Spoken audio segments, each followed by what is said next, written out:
मंगलम भगवान वीरो मंगलम मंगलम कुंदारियो धर्मोस्तु मंगलम सर्वमंगलमांगल्यं सर्वकल्याणकारकं प्रदानं सर्वधर्माणां जैनं जयतुं शासनं जैनं जयतुं शासनं नमस्मे साराय स्वानुभूत्याचकास्ते चित्स्वभावाय भावाय सर्वभावान्तरस्ते आत्मरूपयनुपमहतमूर्ति याहिनखे भवसिन्धुतरो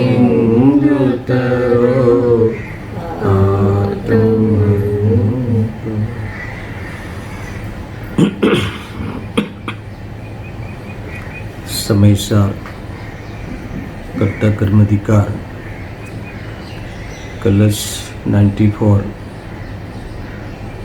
वे गाथा 144 की विषय वस्तु बताने वाला कलश है।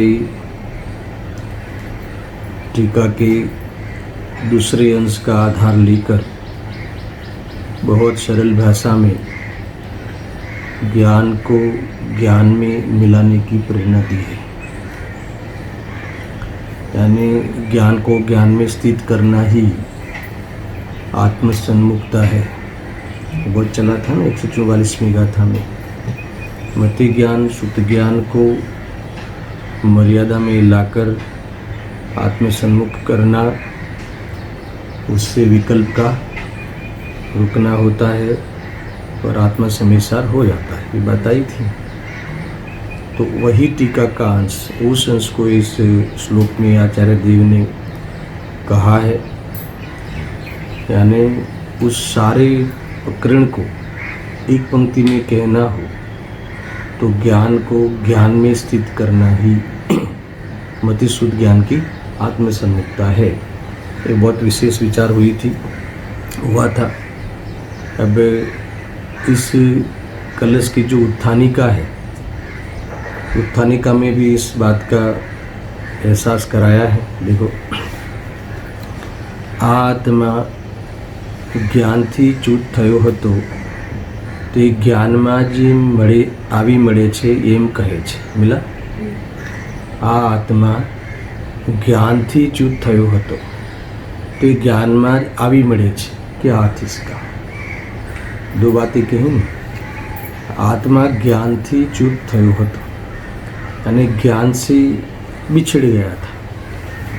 ये आत्मा क्या हुआ था? होता है क्या ऐसा?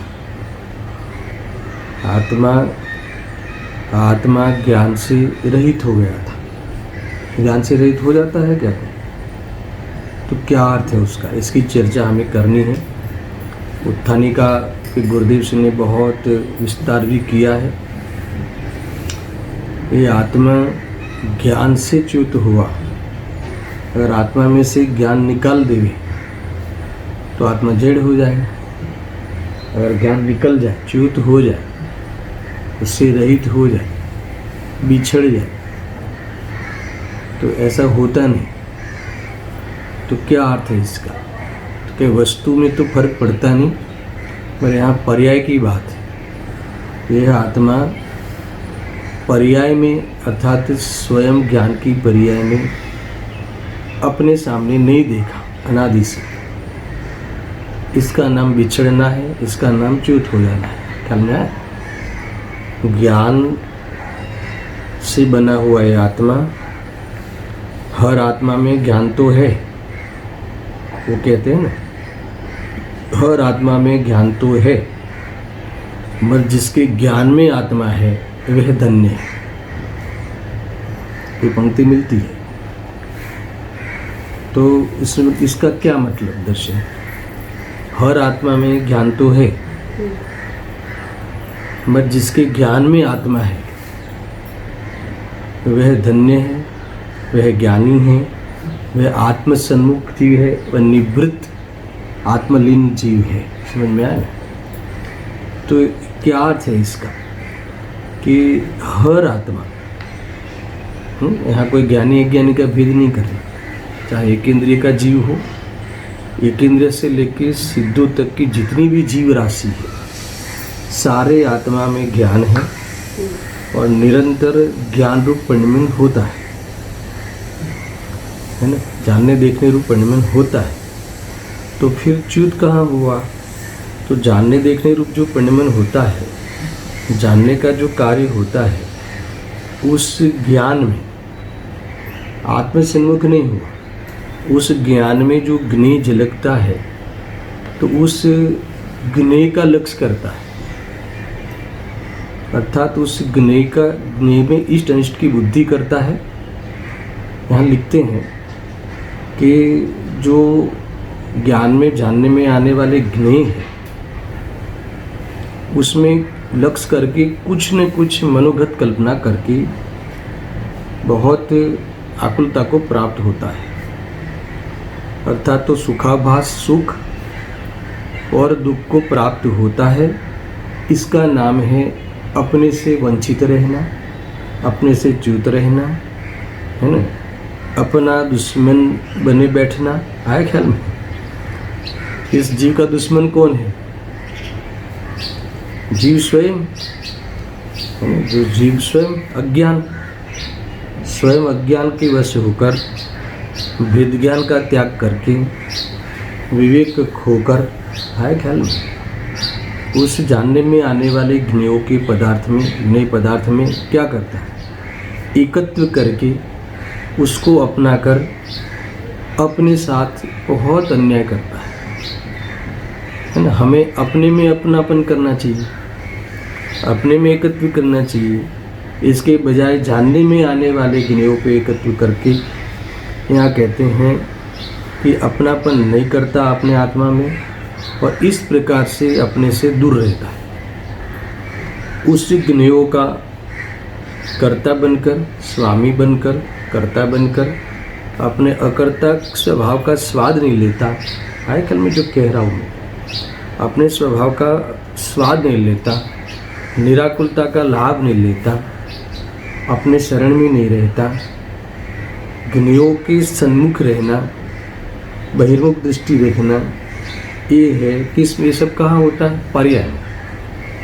देखो, हम अपने को भले ज्ञान रूप नहीं माने, भले हम अपने चैतन्य स्वरूप से अपना अनुभव नहीं करें, भले हम देह जो संयोग आदि में देह है उसको मिलाकर अनुभव करें, फिर भी आत्मा देह रूप नहीं होता, अपने ज्ञान स्वभाव का त्याग नहीं करता।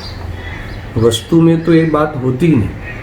आज तक किसी का भी आत्मा कहीं भी, है ना, अज्ञानी भी, भले वो मानता रहे देह के साथ कितना भी मिला हुआ रहे और वर्तमान ज्ञान में ऐसा जानता रहे कि मैं देह हूँ, तो भी स्वभाव से तो वह कभी देह रूप हुआ नहीं, मगर आत्मा का लाभ मिला नहीं। है ख्याल?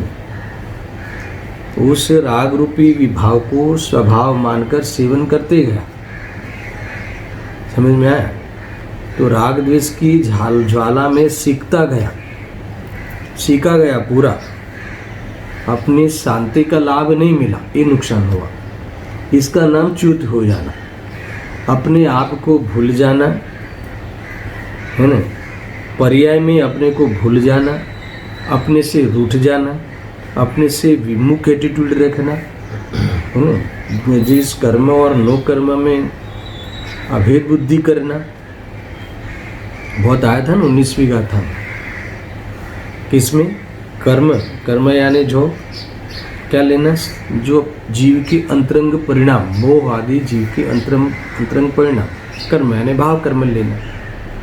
और दूसरा नो कर्म यानी जो शरीर आदि बाह्य वस्तु है, उसमें ये दोनों कैसे है दर्शन?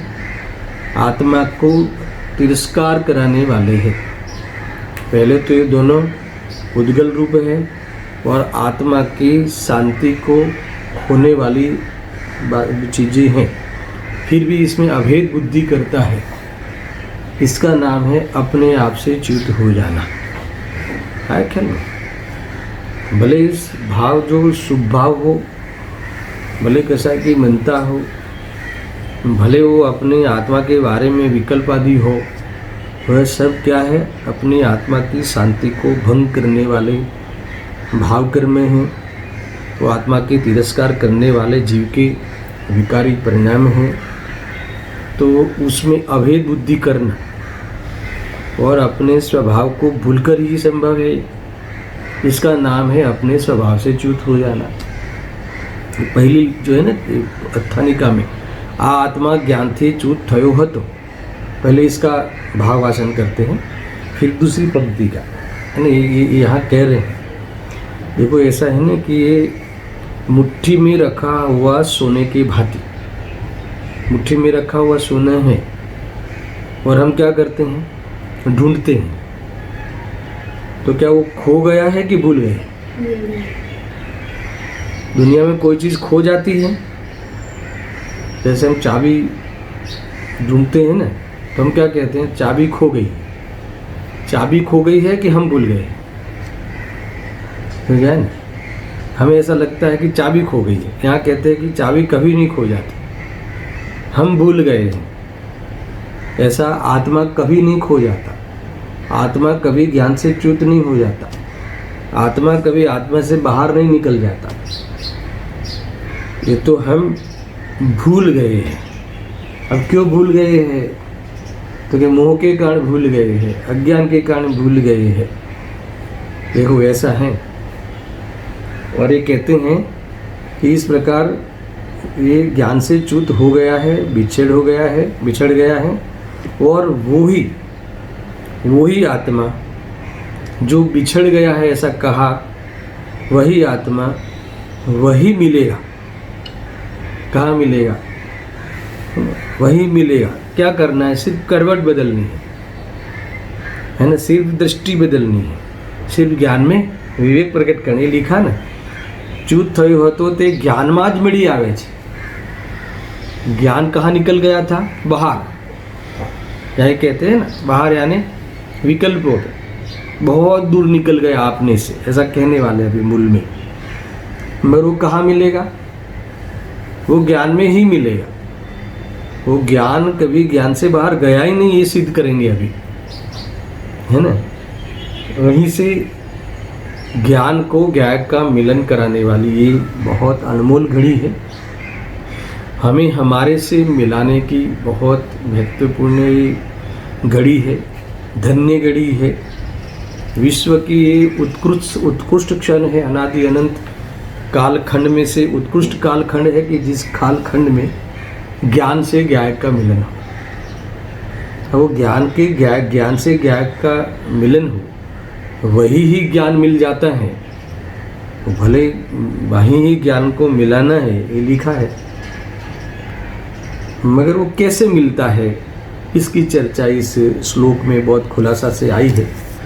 देखो, मैंने उत्थानिका के बारे में अपनी तरफ से थोड़े भाव कहे। ये उत्थानिका चल रही है इस श्लोक के, कलश कितना महत्वपूर्ण होगा।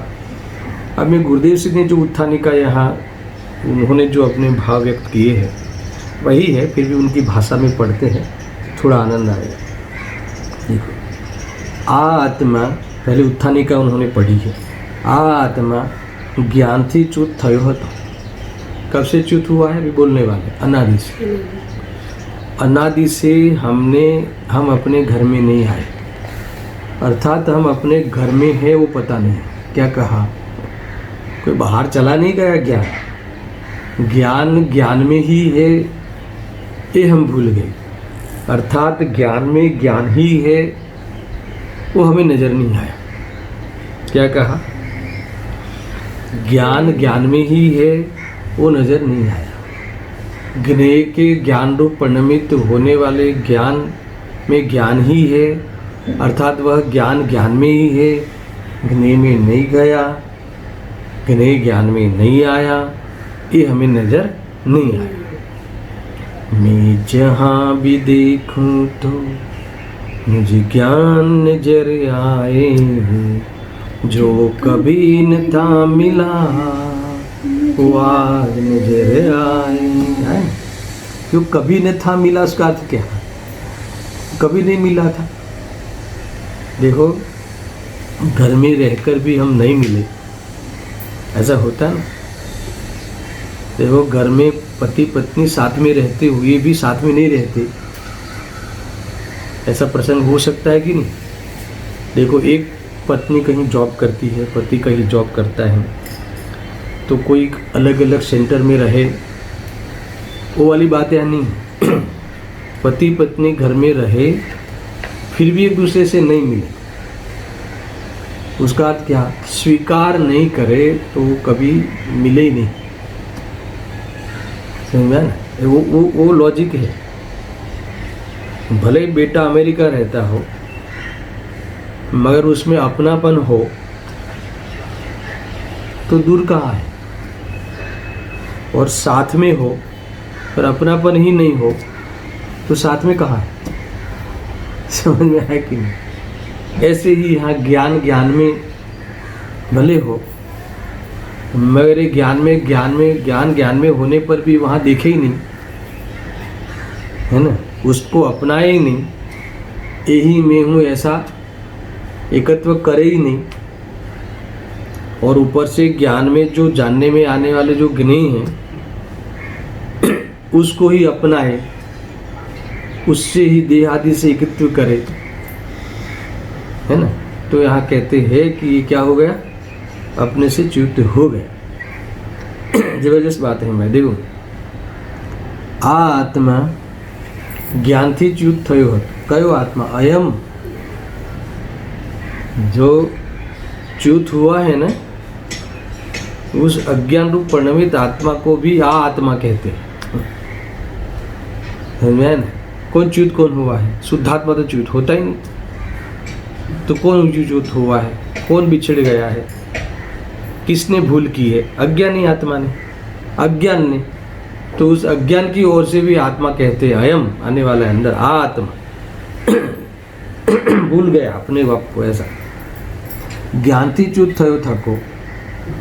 હવે એ કહે છે જરી ઉજ્જવલ પક્ષ, ये कहते हैं, जरा ये कहते हैं कि તે જ્ઞાનમાં જ મળી આવે છે, તે જ્ઞાનમાં જ આવી મળે છે, वो कहाँ मिलेगा?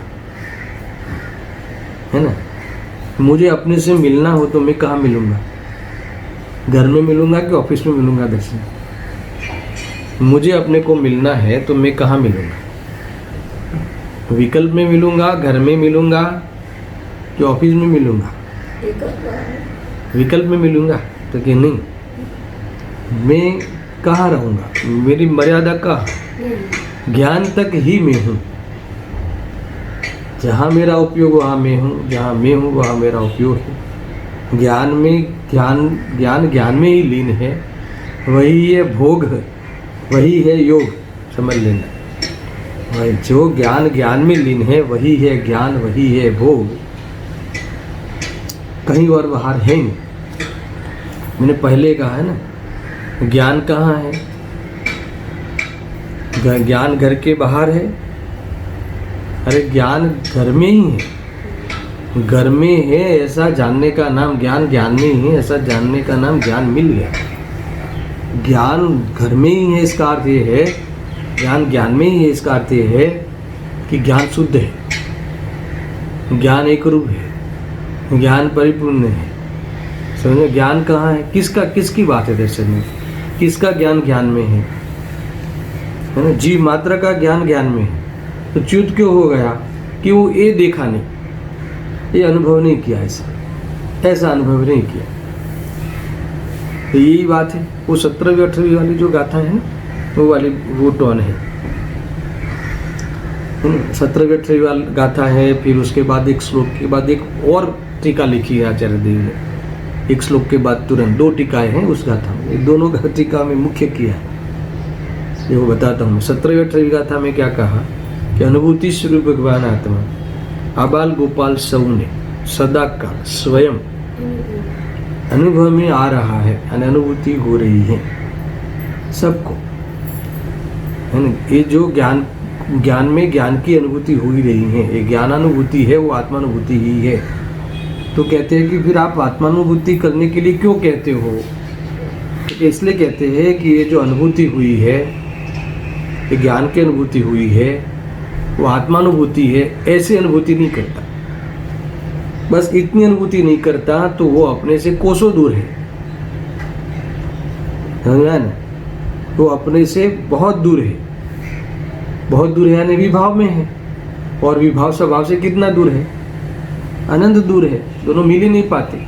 तो जब तक विभाव में रहेगा, जब तक विभाव की अनुभूति करेगा, जिसका मूल भेद ज्ञान नहीं है, जिसका मूल मोह है, जिसका आधार मोह है, किसका? जिस अनुभूति का आधार मोह है, जिस अनुभूति का आधार भेद ज्ञान का त्याग है, वो आत्मा की अनुभूति कैसे करेगा? मैं देह हूँ, मैं मनुष्य हूँ, मैं रागी हूँ, मैं द्वेषी हूँ, मैं अज्ञानी हूँ, ऐसा ही करेगा। तो ऐसा जब तक उस विभाव के साथ अनुभूति करेगा, तो आत्मानुभूति करेगा, आत्मविकल्प करेगा, तो फिर वो आत्मा से कब मिलेगा? ऐसी अनुभूति करते हुए कभी नहीं मिलेगा, क्योंकि विभाव स्वभाव से कितना दूर है? अनंत दूर है। दोनों के बीच में अभेद किल्ला है, मिल ही नहीं सकते। तो फिर वो अपनी मर्यादा तोड़कर उस विभाव के साथ ज्ञान बैठेगा, वही ज्ञान से च्युत हुआ है। पर वो ज्ञान कहाँ मिलेगा? वो ज्ञान ज्ञान में ही मिलेगा। अब कैसे मिलेगा, वो वाली बात इस श्लोक में बताइए। क्या विधि से मिलेगा? समझ में मैं क्या कह रहा हूँ? किस विधि से ये ज्ञान ज्ञान में मिलेगा? तो ये बात है। तो वो भेद ज्ञान वाली बात, वो आत्मज्ञान वाली बात, वो पुरुषार्थ वाली बात, वो इस बहुत ये आत्मसन्मुख करने वाला प्रसंग, मतिशुद्ध ज्ञान को आत्मसन्मुख करने की विधि, वो वाली बात यहाँ हल्के में, एकदम हल्के से, हल्का सा इशारा करके बता दिया है, एक पानी का उदाहरण देकर। अभी तो मैं उत्थानिका कह रहा हूँ, फिर बार बार मुझे उस विषय की याद आ रही है। उत्थानिका पहले उदयसिंह ने जो उत्थानिका पढ़ी है, मैं पढ़ता हूँ। तो ज्ञानमा ज આવી મળે છે, इतना ख्याल में है जैसे वो कहाँ मिलेगा? आत्मा ज्ञान। अब इसका पहली सिद्धि करी छे कि च्युत थयो हतो। पहला क्या सिद्धि करी उत्थानिका में भी? पहले एक कि अनादि से च्युत हुआ है, अनादि से बिछड़ गया है, अनादि से विरह है ना। इस आत्मा को, आत्मा का अनादि से विरह है, इस ज्ञान को, इस ज्ञान का अनादि से विरह है। ये ज्ञान अनादि से इस आत्मा से बिछड़ गया है ना।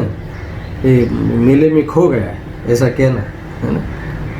ये ज्ञान रूपी उसका अपना बेटा, उस ज्ञान के समूह से, उस ज्ञान के समूह से उत्पन्न हुआ ये ज्ञान का बेटा, उस ज्ञान के समूह से, उस ज्ञान से क्या हो गया है? पिछड़ गया है मेले में। कौन से मेले में?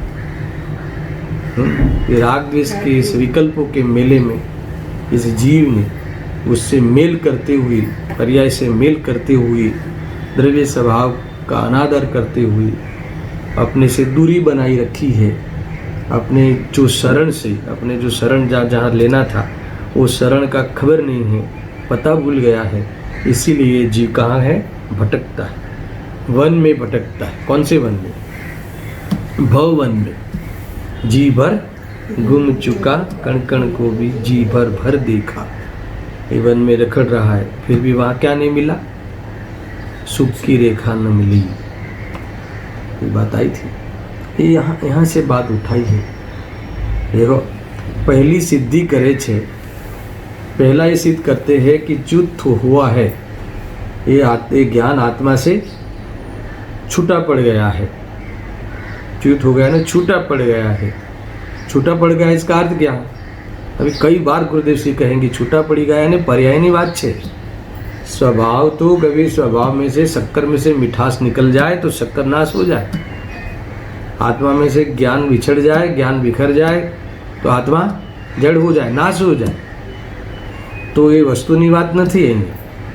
ये स्वभाव, द्रव्य स्वभावनी बात नहीं। ભગવાન આત્માની વાત નથી અહીંયા.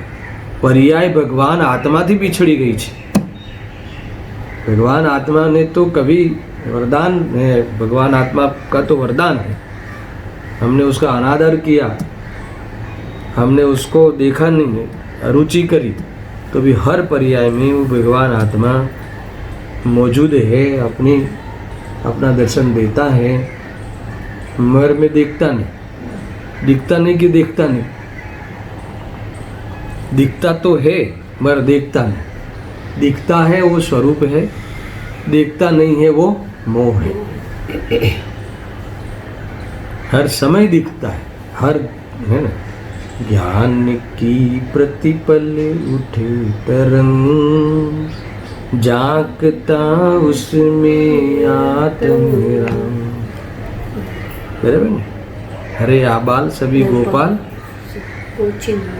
हाँ ये है ना, ये वो ऐसा है. सबको ये चिन्मय अभिराम, सबको दिखता है. अरे पाकर खोया भगवान, न देखा मैंने कभी बिसन. अरे पाकर खोया भगवान, न देखा मैंने कभी बिसन. पाकर खोया है ना. पहले देखा था फिर खो गया, ऐसा नहीं. अरे पाया ही नहीं है ना, पाया ही नहीं. होते हुए भी, स्वयं भगवान होते हुए भी मैं स्वयं भगवान हूँ ऐसा अनुभव किया ही नहीं. ऐसा है. कितना देखो, कितना जीव परेशान है. अनादि अनंती है आत्मा. हर पल हर वियोग के प्रसंग में इतना परेशान, इतना भयभीत होता है. इस भव का भय. फिर उसे थोड़ा विश्वास आ जाए कि भाई जो आता है वो तो जाता ही है, तो अगले भव का भय, पर भव का भय. अब कहाँ जाऊंगा उसकी चिंता. होता कि नहीं होता. पहले तो इसी भव का भय, छूट जाएगा, बिछड़ जाऊंगा, बच्चों का क्या होगा, इसका क्या होगा, उनका क्या होगा, व्यापार का क्या होगा, किसका क्या होगा, किसका क्या होगा. परिणाम रुक जाएगा. फिर भी भय रहता ना देर से. पर फिर भी कभी ऐसा प्रसंग आ जाए कि भी जरूरी तो है ना, डॉक्टर ने भी रजा दे दी है कहाँ जाने की, यानी फाइनल हो गया है कि जाना ही है, तभी फिर उसको आगे का भव का भय सताता है. मैं कहाँ जाऊँगा, वहाँ ये सब मिलेंगे कि नहीं, कैसा होगा. मुझे बताओ कि आत्मा आता कहाँ से और जाता कहाँ से. ક્યાંથી આવે છે ને ક્યાં જાય છે. હું કોણ છું, ક્યાંથી થયો, શું સ્વરૂપ છે મારું ખરું. ક્યાંથી થયો, હું ક્યાંથી આવ્યો અને ક્યાં જવાનો છું. समझ में आया? मैं कहीं से नहीं आया और मैं कहीं नहीं जाता. सुनना बराबर. ये जो मूल बात है ना, ये मूल बात, ये अनादिनते भूल जाता है.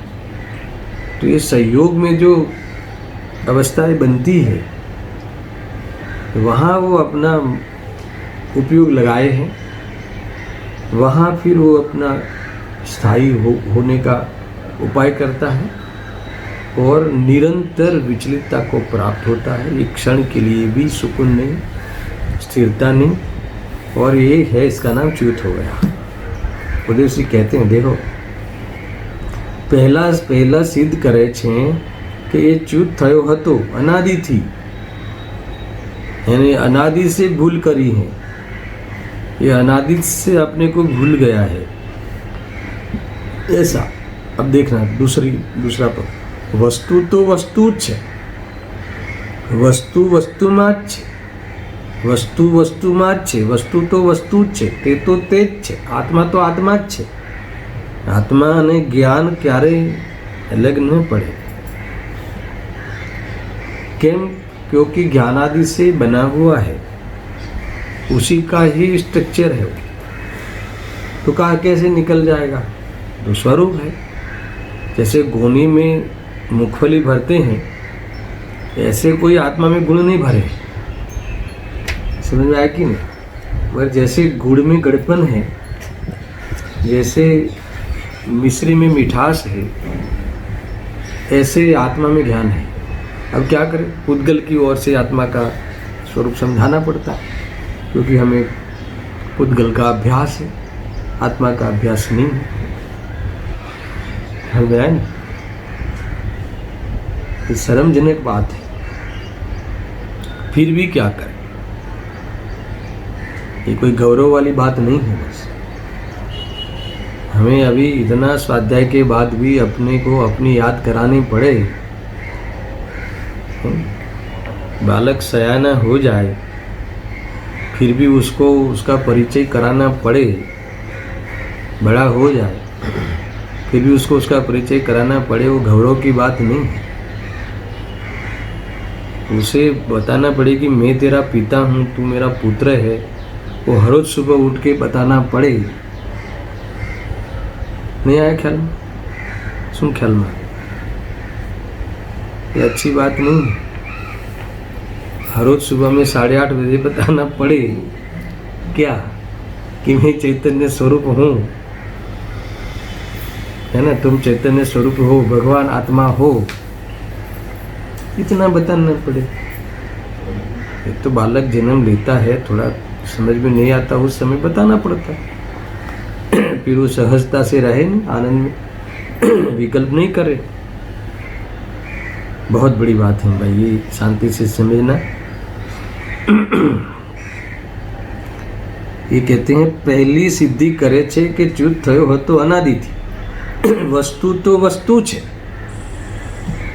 वस्तु तो वस्तु है, ज्ञायक तो ज्ञायक ही है। ज्ञायक कोई मनुष्य नहीं है, मनुष्य है वो ज्ञायक नहीं है। मनुष्य पर्याय के साथ रहा है, वो चैतन्य बिंब, वो ज्ञायक है, मगर इसीलिए वो मनुष्य है ऐसा नहीं है। ज्ञायक तो ज्ञायक ही है। ज्ञायक कभी उस मनुष्य की पर्याय में आ गया हो, मनुष्य हो गया हो। समझ में आया कि नहीं? ऐसा नहीं होता, ऐसा है। समझ में आया ना? ये बात हमें ख्याल में होनी चाहिए। नक्की करो, क्या नक्की करो? ऐसा है ना कि नहीं, पहले मनुष्य तो बनने दो, ऐसा कहते हैं ना। कभी भगवान बनने की बात करते हो आप लोग, पहले इंसान तो बनने दो। तो ये गुरुदेव जी कहते हैं कि पहला प्रश्न ये है कि तू इंसान है कि नहीं, तू मनुष्य के दी है, तो ऐसा शब्द मिलता है। पहले ही बता, फिर इंसानियत की बात दूसरे नंबर की बात। सुनना बराबर से। एक बार मैंने गुरुदेव जी के कहीं प्रवचन में ये बात आई थी, तो भाई आप भगवान बनने की बात सीधी करते हो, बस भगवान बनने की बात लेके बैठ जाते हो। तो पहले हमें इंसान तो बनने दो, है ना? इंसानियत ही कहाँ है इस व्यक्ति में? ये कहा, देखो इस समिसार विराजमान है, तुम्हें समझ में नहीं आता क्या? अभी इंसानियत तो होती है जो समिसार के सामने बैठता है, वो मैं अपनी तरफ से कह रहा हूँ, इन्होंने ये बात नहीं ली थी। समझ में आया ना? अरे जो जिनवाणी के सामने बैठता हो, जो देवशास्त्र गुरु के संपर्क में हो, शरण में हो, वो इंसानियत, वो क्या परवारी गई छे इन्हें? इंसानियत नहीं होगी क्या उसे? जो दुनियादारी में वो क्या नीति न्याय वाला जीवन नहीं होगा उसका? नीति न्याय वाला जीवन नहीं हो तो वो भगवान के प्रक्षाल करने की लायकात नहीं हो उसके भी लायक नहीं है। जिनवाणी छूने भी लायक नहीं है। अगर हमारा जीवन नीति न्याय वाला नहीं हो तो जिनवाणी के छूने की भी, है ना, लायक नहीं है। ये समझ में आ रहा है क्या मैं क्या कह रहा हूँ? मैं बात समझ। मैं एक प्रसंग बताता हूँ, बहुत सालों पहले की बात है, 31 साल पहले की बात है, शायद दर्शन तुम्हें पता हो। तो उस समय कोई जीवन, इतना कोई पवित्रता तो थी नहीं, मगर घर के संस्कार थे, मंदिर जाते थे, प्रवचन सुनते भी थे। तो उस समय चमड़ा पहनते थे, उस समय तो बेल्ट चमड़े का बेल्ट पहनते थे। कोई ऐसे ही है ना, विवेक तो था ही नहीं, समझ लो। सुनना है मैं जो कह रहा हूँ। तो उस समय कोई विद्वान आए थे, भी नाम याद नहीं है, तो उनको कहीं से वो अपने घर ले आना था उनको, या कहीं ले जाना था। तो उनके हाथ में जिनवाणी थी, तो मैंने कहा लाओ पंडित जी जिनवाणी मैं ले लेता हूँ। तो उन्होंने मुझे जिनवाणी नहीं दी। सुनना, जिनवाणी पकड़ने के लिए नहीं दी। मैंने 2-3 बार कहा, मैंने नहीं दी और कुछ बोले भी नहीं। फिर जहाँ भी पहुँच के मैंने पूछा कि पंडित जी आप मुझे जिनवाणी क्यों नहीं दी पकड़ने के लिए? तो बहुत विनम्र भाव से कहा कि भाई जो आपने ये पहना है ना बेल्ट चमड़े का, तो वो पहने हुए जिनवाणी को छूने का आदेश नहीं, छूने की परमिशन नहीं है। मुझे उस दिन इतना अंदर में चोट लगी कि क्या बात है, जैन कुटुंब में जन्म लेना और जिनवाणी का स्पर्श नहीं कर सके, ऐसा जीवन। उसी दिन से सारी चीज़ें हमने छोड़ दी। मेरा कहना ये है कि चोट लगनी चाहिए नहीं। बात तो ये थी कि गुरुदेव श्री को प्रवचन में किसी ने पूछा कि हे गुरुदेव श्री, आप भगवान बनने की बात कर करते हो, तो पहले इंसान बनने की तो बात करो। तो गुरुदेव श्री ने ये सारी बातें नहीं की, ये तो मैंने अपनी तरफ से एडिशनल बातें कही। उन्होंने तो ये कहा कि पहला ये नक्की करिए कि तुम मनुष्य के दिहत हो। हम तो पहला पाठ ये पढ़ाते, आप बाळ पोथीनो पाठ छे। सुनना, फिर वो जो विशेष आचरण की बात है ना, वो तो कॉलेजनी बात छे। नहीं ख्याल में आए, बहुत बड़ी बात है भाई। देखो सामान्य आचरण तो अजैन हो ना, उनके भी होती नीति न्याय से जीवन। तो जो जैन नहीं है, जिसको कभी आत्मा की खबर ही नहीं है, ऐसे कई मनुष्यों का जीवन बहुत ही प्रशंसनीय होता है। वो बात तो अलग है। मगर तुम इंसानियत के नाम पे कोई अलग बड़े बड़े आचरण की बात करते हो, तो वो तो हम कहते हैं कॉलेज नहीं बात छे, आप बाळ पोथी नहीं बात छे। पहला बाळ पोथी बनाए कि कॉलेज में जवाए दर्शन न ख्याल। बच्चों को तुम डायरेक्ट कॉलेज में दाखिला लेते हो कि बाळ पोथी पढ़ाते हो? आप क्या कहते हो, नर्सरी केजी जो भी कहते हो। आ केजी नहीं बात छे, इसमें भी जूनियर केजी सीनियर केजी आते हैं ना।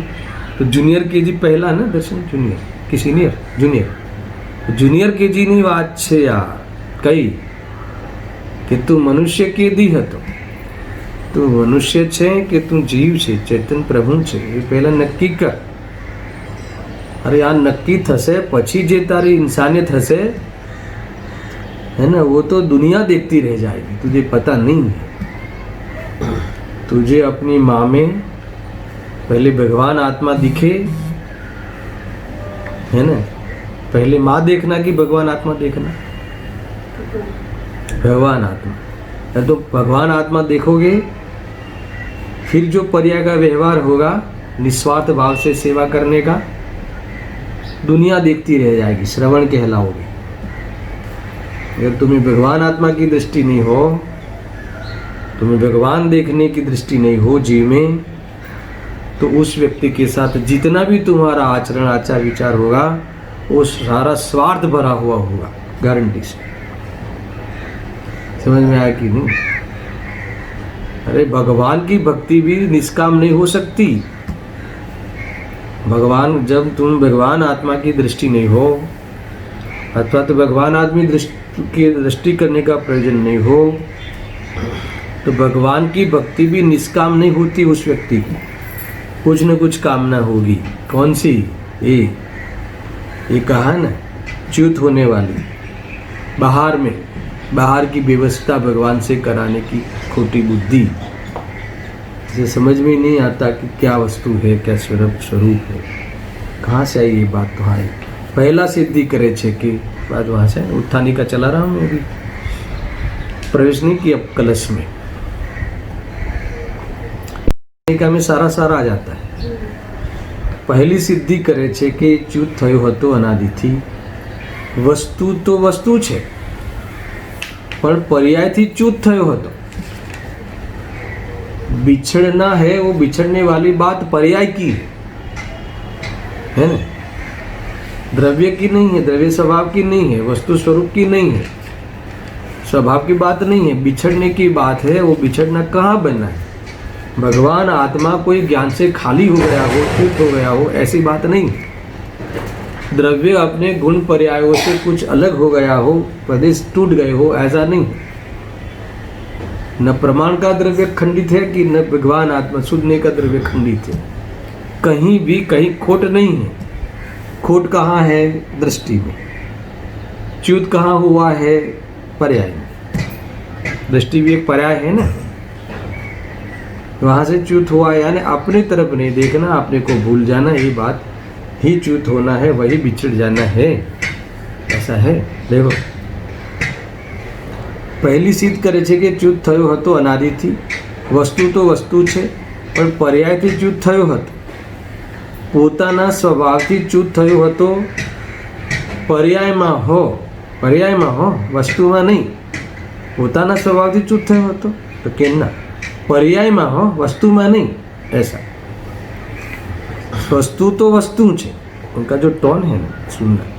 पर्याय में च्युत थयो हेतु कितनी बार कहा है? तो मैं आपको 5-6 बार सुनाता हूँ, तो पूरे प्रवचन में आप निकालो तो, क्योंकि ये सावधान करते हैं. क्योंकि किसी को ऐसा लगे कि मैं बिछड़ गया हूँ, मैं मेले में खो गया हूँ, तो अभी कहाँ मिलूँगा. अरे तू नहीं खोया है, खोता नहीं, तू अपने को भूल गया है. क्योंकि ये तो यही वाली बात है ना, अज्ञानी जीव जैसा ज्ञानी हुआ, कोई अंध व्यक्ति को कैसे रोशनी मिल जाती है, ये वाली बात पे जाना है. अंध वाला व्यक्ति क्यों ले? आँख बंद कर दी है, आँख बंद कर दी है, यानी वो अपने को भूल गया है, दिखता नहीं है. जो आँख बंद कर दी है इसलिए को दिखता नहीं है, तो क्या करना है? आँख खोल देना, बस इतना करना. अब ये वाली बात आ गया नहीं. देखो, તે જ્ઞાનમાં જ આવી મળે છે, पर्यायમાં च्युत થઈ ગયો છે. तो कोई स्वभाव में से निकल गया हो, ऐसा नहीं है. और स्वभाव इसे कहते हैं कि जिसका कभी अभाव नहीं हो, इसका नाम स्वभाव है ना. तो यहाँ देखा नहीं है, इतनी भूल हो गई है. देखो, वस्तु છે એ તો ચ્યુત થતી નથી, એને તો સુનના, એને તો આવરણે નથી, એને મેલે નથી, એને કાંઈ નથી. क्या कहा? જે છે તે દ્રવ્ય. क्या गजब का टोन है. सुनना, वस्तु છે એ તો ચ્યુત થતી જ નથી, એને तो आवरणे નથી, वो तो ढंकी हुई भी नहीं है. समझ में आया कि नहीं? ढंकी हुई नहीं है तो फिर क्यों नहीं दिखती? अरे दिखती है तो देखता नहीं है. समझ में आया ना? स्वभाव में से कोई ज्ञान निकल गया ऐसा नहीं. सूर्य के पुंज में, सूर्य के प्रकाश में से अथवा किरणों में से प्रकाश निकल जाए, ऐसी बात है क्या? ऐसी बात नहीं है. वो निकल ही नहीं जाता. सूर्य तो निकला है, प्रकाश तो है. मेरे यहाँ कहता कि प्रकाश होने पर भी ऐसा कहीं हो सकता है कि प्रकाश होने पर भी वो अपने को नहीं चमकाए, अपने को नहीं दिखाए, अथवा नहीं दिखे. देखो, अपने को नहीं चमकाए ऐसा तो हो ही नहीं सकता है, पर एक प्रसंग ऐसा आ सकता है कि अपने को नहीं दिखे. अभी सूर्य खुला है ना, दर्शन, सूर्य उगा है ना, तो उजाला है ना, प्रकाश है ना. तो ऐसा कौन सा प्रसंग है कि जो अपने को नहीं दिखे? अरे आंख बंद कर दे, उसको नहीं दिखे. प्रकाश है मगर उसको, किसी को अंधेरा दिखे क्या? हाँ, दिख सकता है ना अंधेरा. देखना है तो दिख सकता है. आंख बंद कर दो तो अंधेरा दिखे. जो 11 बजे तक उठते ही नहीं है तो उसको सूर्य का प्रकाश नहीं दिखता. तो आंख बंद है, तो जो सो गए उसको नहीं दिखता. ख्याल में है ना? ये कह रहे हैं. ऐसा कब से सोया हुआ है? सुबह से, अनादि से सोया हुआ है, कह रहे. वस्तु ने तो એને तो आवरणे નથી. देखो, आवरण होता ना तो दर्शन नहीं हो सकते. कितना हमने तो सिद्ध किया था. सकल निरावरण, उस ज्ञान अंश के द्वारा आवरण रहित है, ऐसी सिद्धि की थी ना. ज्ञान के अंश को ढंक सके ऐसा कोई कर्म ही नहीं. अनुजीवी गुण की परिभाषा ली थी, आप याद करो, बहुत पहले, इसी लॉकडाउन की बात है. कितना भी विपरीत पड़ने मन हो, फिर भी उसका अपना स्वभाव का अंश प्रकट ही रहता है. वही उसका अनुजीवीपना है. સમજ્યા? એ કહેરા देखो तेने तो आवरणे नहीं, तेने तो मेले नहीं, मेल नहीं यानी अगर उसमें कोई मेला हो गया हो तो नहीं दिखे, यानी राग चढ़ गया हो उस पर तो नहीं दिखे, पर ऐसा है ही नहीं। तो इसीलिए वो तो उसका तो अभाव हुआ ही नहीं है। तो वो अभाव कहाँ है, प्रकट कहाँ नहीं है, वस्तु तरीके तो प्रकट है। और सुनना पर्याय में भी उसका वो प्रसिद्धि भी हो रही है, मगर वो अप्रकट कहाँ है कि अनुभव में अप्रकट है। अनुभव की प्रकाश अपेक्षा अप्रकट है, उसका अनुभव नहीं करता ना। मान लो कि देखो मेरे द्वारा तुम्हारा जन्म हुआ, मान लो दर्शन मेरे निमित्त से, मगर मैं तुझे अपना अनुभव करूँ ही नहीं, तो जन्म का क्या क्या मतलब है? समझा?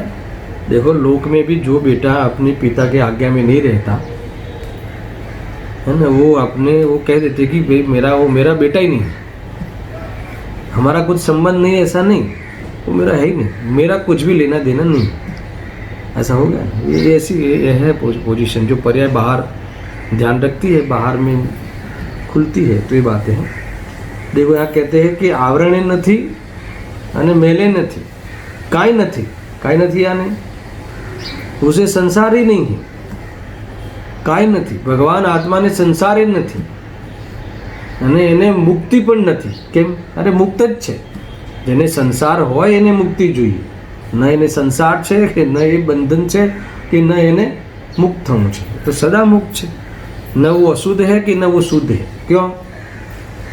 अशुद्ध हो तो उसको शुद्ध होना है, न अशुद्ध है न शुद्ध है, ऐसा शुद्ध है ना। एक तो ऐसी अशुद्ध होता है फिर शुद्ध करो तब शुद्ध हो, ऐसा नहीं है शुद्ध कि पहले अशुद्ध था फिर शुद्ध, तो शुद्ध ही है। तो इसमें से कोई प्रॉब्लम ही नहीं है। तो कहाँ प्रॉब्लम है? तो यहाँ कहते हैं देखो પણ અહીં સમજાવું છે કે અનુભવ કરવો કીધું તો ત્યારે એ તો પર્યાય થઈ ને, ये तो पर्याय की बात है, ये तो पर्याय में भूला हुआ है। पर्याय में भूला हुआ है उसका अर्थ कि वो पर्याय में उसे देखता नहीं, बस इतना। पर्याय में भूला हुआ है उसका अर्थ भी ये नहीं है कि पर्याय वहाँ नहीं है, ऐसा नहीं। पर्याय में भी दिख रहा है मगर वो देखता नहीं। ત્યારે કે એની પર્યાયમાં ભૂલ તો છે, ત્યારે અનુભવ કરવાનું કહેવાય છે, પણ એ પર્યાયની વાત છે। એ यहाँ कहते हैं भाई सुनना बराबर से है ना। ये खरेखर तो ज्ञान के सामने देखने की इसे फुर्सत नहीं। क्या है? बहुत बड़ी बात है ये। मोह की पराकाष्ठा है। इससे पर्याय में प्रभु परमात्मा दर्शन दे रहा है, फल ज्ञान के प्रति पल उठे तरंग झांकता उसमें आत्म राम, उसमें आत्म राम है ना दिखता है, फिर भी उसे फुर्सत नहीं। हमारे बहु काम છે, મુનિરાજ પાસે બહુ ટાઈમ છે, એમને ફુરસદ જ ફુરસદ છે। અર્યન ભગવાનની ફુરસદ જ ફુરસદ છે, એમને क्या व्यापार? व्यापार तो हमारे। अरे ख्याल में आया कि नहीं भाई? समझना। अरे तुम्हें पता नहीं है कि उनके पास क्या ठाठ थे। तो अब तीर्थंकर के ठाठ देख लो, ठाठ थे कि नहीं बिहार में, तो भी अगर आपको हमें फुर्सत ही नहीं है। समझा रहे? वो तो उदयगत होता है, फुर्सत नहीं की बात क्या है। अभी इतने ठाठ थे उनके बाहर में, सुनना, तो भी स्वरूप में जाने का पुरुषार्थ किया और स्वरूप में रहे कि नहीं। हर बाहर में कोई मतलब ही नहीं है। ये कहता है कि ज्ञानी को तो फुर्सत है, कितना बड़ा अज्ञानी है। ज्ञानी को फुर्सत ही नहीं है। ज्ञानी के पास अपना अनंत वैभव है, तो अनंत वैभव में रमना है, तो अनंत में इतना रमता है कि बाहर में आने की फुर्सत ही नहीं है। और अज्ञानी को स्वरूप में जाने की फुर्सत नहीं है, अपने पास जाने की फुर्सत नहीं है। क्या कहे भाई? बहुत कुछ बातें हैं, तो मैंने थोड़ी उत्थानिका का रूप मैं बताता हूँ। देखो ऐसी बात है, આત્મા સ્વભાવ જે જ્ઞાન સ્વરૂપ છે, જ્ઞાનથી ચ્યુત થયો હતો? જ્ઞાનથી ચ્યુત થયો હતો? નહીં, તે જ્ઞાનથી ચ્યુત થયો જ નહોતો, પણ ક્યાં ચ્યુત થયો હતો? કે पर्यायમાં ચ્યુત થયો હતો। तो कहाँ मिलेगा? वो कहाँ खोआ था? अपने ज्ञान की वर्तमान वर्ती पर्याय में ही खोया था। ज्ञान की वर्तमान जो पर्याय है परिणमन में ही खो गया था यानी मैं भूल गया था। तो कहाँ मिलेगा? तो उसी ज्ञान की पर्याय में मिलेगा। बात ये है कि कैसे मिलेगा वो बताओ। वो ज्ञान की पर्याय में खो गया था, आपने एड्रेस बताया कि ज्ञान की पर्याय में ही मिलेगा, बट ज्ञान की पर्याय में यानी वहाँ वही मिलेगा जहाँ खोआ है वही मिलेगा, मगर किस विधि से मिलेगा, कैसे मिलेगा, उस वो बताने के लिए ये श्लोक आया है। उसकी चर्चा हम कल से प्रारंभ करेंगे। उस श्लोक की चर्चा कल प्रारंभ होगी, उत्थानिका हो गई। ऐसा समझ में आया? सहजानंदी शुद्ध स्वरूपी अविनाशी आत्मस्वरूप, सहजानंदी शुद्ध स्वरूप अविनाशी आत्मस्वरूप, सहजानंदी शुद्ध स्वरूप अविनाशी आत्मस्वरूप।